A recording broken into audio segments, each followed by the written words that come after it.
Nandito ang team charity natin. Ay, ulitin niya. Hindi ko pa na video. 1, 2, 3. Happy birthday. Wala pa. Ulit daw. Happy birthday to you. Happy birthday to you. Happy birthday. Happy birthday. Happy birthday to you. Happy birthday.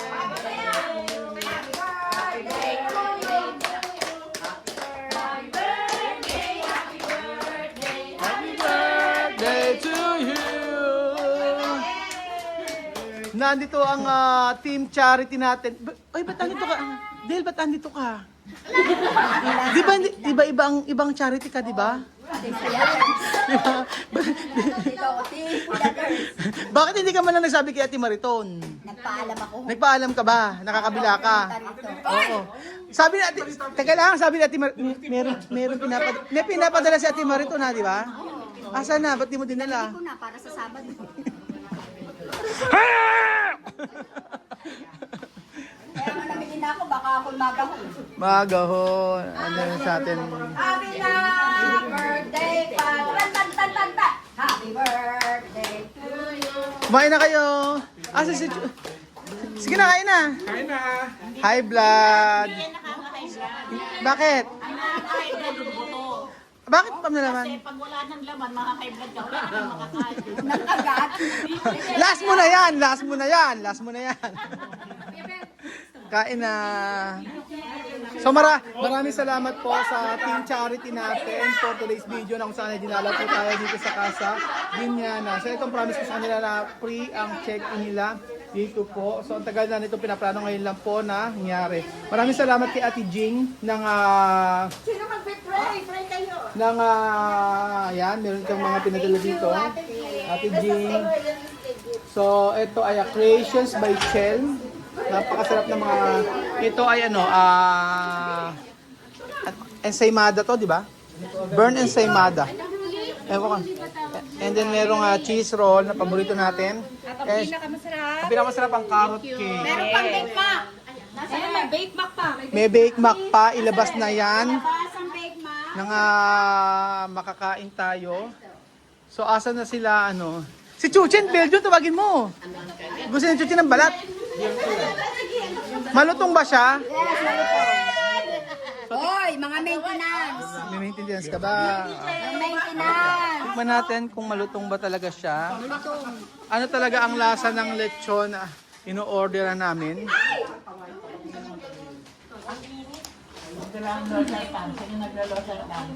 Have?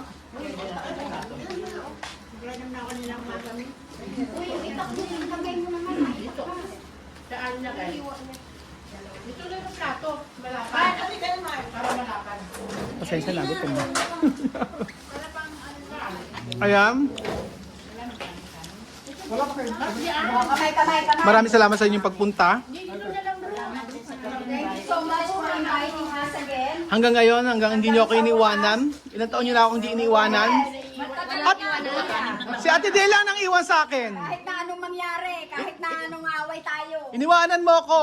Saan? No? Sa LRT. Kahit saan. So, dapat ay sa mga kaibigan natin na to. Lola Pe! Ang gamot mo! Ay, wala ako. Totoo ba? Wala ang gamot? Totoo ba? Active na active ka pa? Asa asawa mo? Ay, patay. Ay nako, hindi ka active. Wala ako. Maintenance, kuya. Awanan. Hoy Ruth, Ikaw ba kuya, meron? Maintenance ka ba? asa na si favorite ni Chu. Ala si Migs. As kay Arman, wala. Asan ba sila? Tawagin ko nga. So, nandito si... Oy, kain na! Try nyo. Oy, kain na.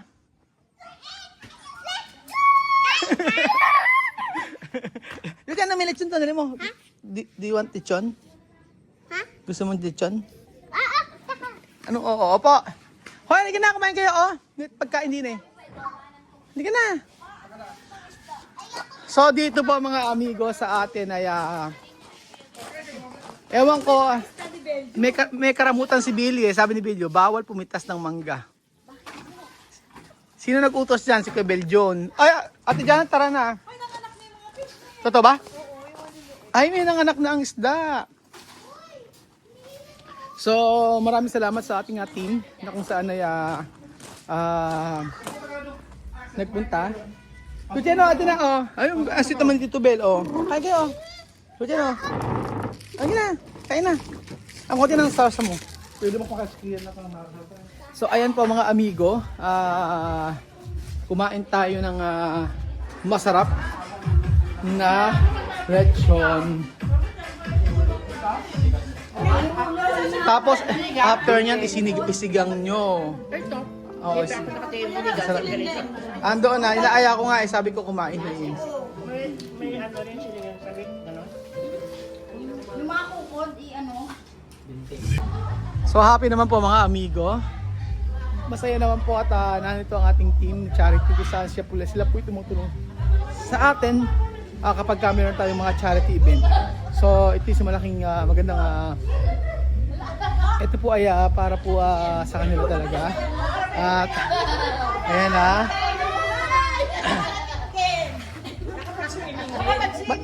mag-swimming na. Mag-swimming na kayo na mag-swimming. Swimming. So, tagal-tagal na. Pagka lumubog si Dale dito, mamaya dudumi na. Sana, ano yun na kayo? Chuchen, ikaw maliligo ka? O tomorrow morning?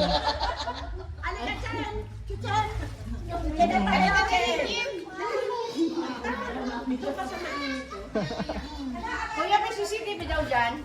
Sa likod. Kami dyan, kami na. Dito meron, ayan. Sinabi ng kuskus ng umiyak. Ba't pa ka naman kami sa kanina? Kaya pala dumumi agad. Pinadumi nyo agad ng swimming pool. Isa katuparan din namin. Maligo sa pool ni Kuya.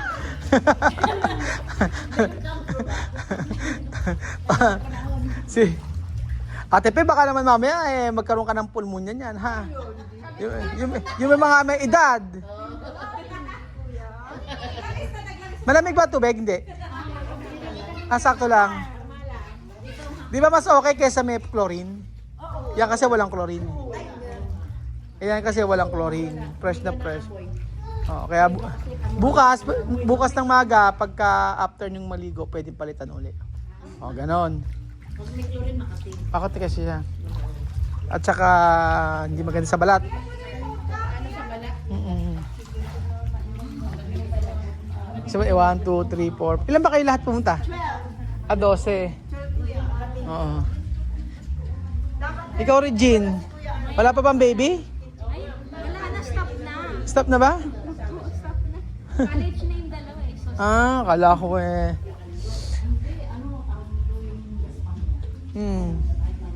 Chuchen, ano? Ayaw mo mag-swimming? Gusto ko. Gusto mag-swimming ni Chuchen. So, ayan po mga amigo. Pang kabanding natin ng mga charity. Ay sabi ko nga po sa inyo. Tumatawag sa akin, hindi ko sinasagot eh. Busy kasi ako. Ay nako.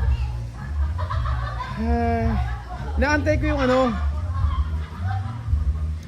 Inaantay ko yung 2 days na kasi hindi pa nag-reply si Wesley about sa pera na pinadala sa kanya kung nakuha na or hindi. So, nag-message ako sa kanya, sabi ko message mo ko once at hindi naman hindi nag-online. So, after kong maipadala yung pera, hindi ko alam kung natanggap niya yung pera. Kaya sabi ko 2 days na nakakaraan hindi pa siya sumasagot sa mga message ko. So minessage ko naman din si Juana, hindi rin nagre-reply. So 2 days. Ngayon merong nagtumatawag sa akin si Juana. Hindi ko naman na sagot kasi po busy ako dito sa sa team charity natin. Opo, na kung saan sila tumutulong sa akin before para po sa sa mga tinutulungan natin sa Pilipinas. So ever since nabuo yung charity team ay hindi pa sila nakapag-check-in dito talaga at nakatulog. So ngayon pa lang. Kaya sabi ko punta kayo dito, total pa-birthday ko sa inyo. And then nagdala sila mga pagkain actually. Tsaka marami sabi kay Ate Jean sa mga tinapay, sa cheese roll na napakasarap.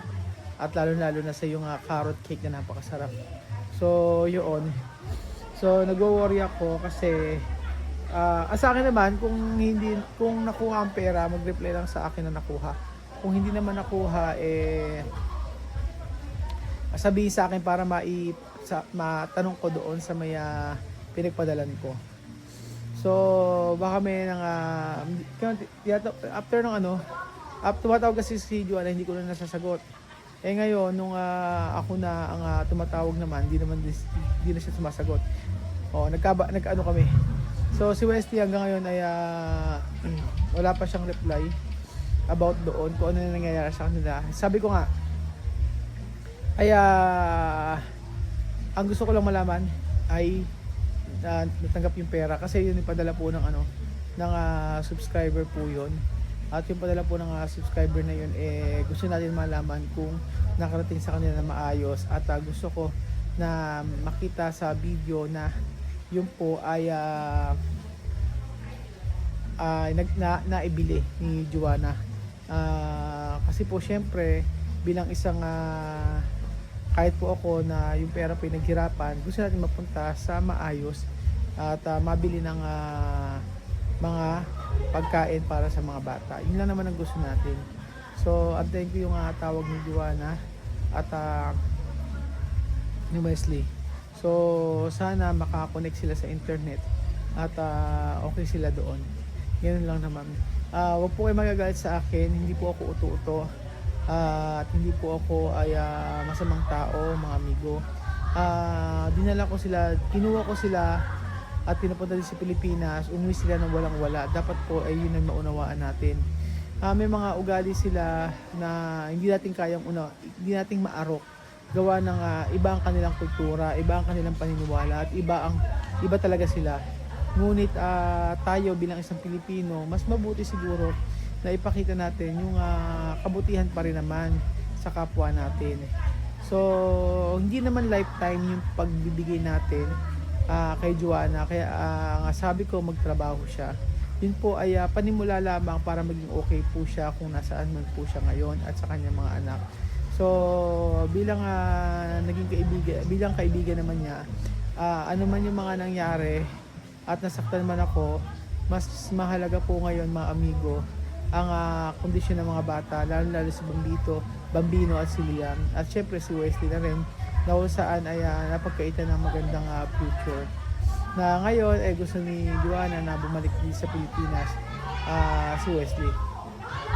So sabi ko nga minsan na magkaroon ng magandang opportunity. For the meantime, dun muna sila, ma-realize sila na hanggang ngayon maraming dapat na matutunan. Si Wesley, anytime naman pwede pumunta rito pagka nag-18 years old. Yung wala nang kukontra sa pagpapalaki. At anytime naman, basta nasa tamang edad na. Yun po ang mas maganda. Para at least makita nyo rin po mga amigo na pag nasa legal na edad na ay wala nang wala nang makikialam, wala nang manunulusol, o if ever may manunulusol, diba? Sabi ko nga, second chance, okay pa. Pero pag pangatlo, wala na talaga. Dahil right now, walang kasalanan si Wesley sa mga nangyari. Gusto lang niya makapag-aral ng mabuti dito sa Pilipinas. Ngunit napagkaitan. So, yun po mga amigo. Lagi kong pinagpe-pray, mga amigo, na lahat ng mga nakasama natin na Afrikano ay okay pa rin naman ang kanilang pamumuhay. Hindi ko sila sinasabihan na dahil ginusto niyan, maghirap ka, hindi. Gusto ko mapabuti pa rin ang buhay nila kahit nasa bansa man sila. Yun po mga amigo. So, ayan, i-update ko po kayo. Ang tingin ko dito baka sa internet kaya hindi makasagot sila. Pero 2 days na load doon mahal, sobrang mahal ang load sa Megabon. And then isa pala, baka kasi isipin na naman ng iba na pag bili ka ng pera, hindi na nag-reply. Alam niyo po, ang internet doon minsan nawawala talaga. Yun po ang problema before. Doon, nung time na nandito si Juana, nahirapan namin kontakin si Obiang. Baka ganun po yung nangyari. Pero dahil nga gusto natin na malaman na okay sila, ganun, mag-wait tayo. Pero kung hindi mag-message sa akin, basta pag-pray ko lang na maging ligtas sila.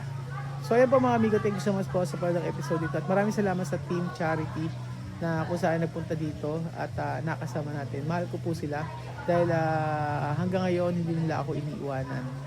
Oo, nagkaroon ng mga tampu-tampuhan pero hanggang ngayon mahal nila ako at mahal ko rin sila. So thank you so much po mga amigo. God bless po.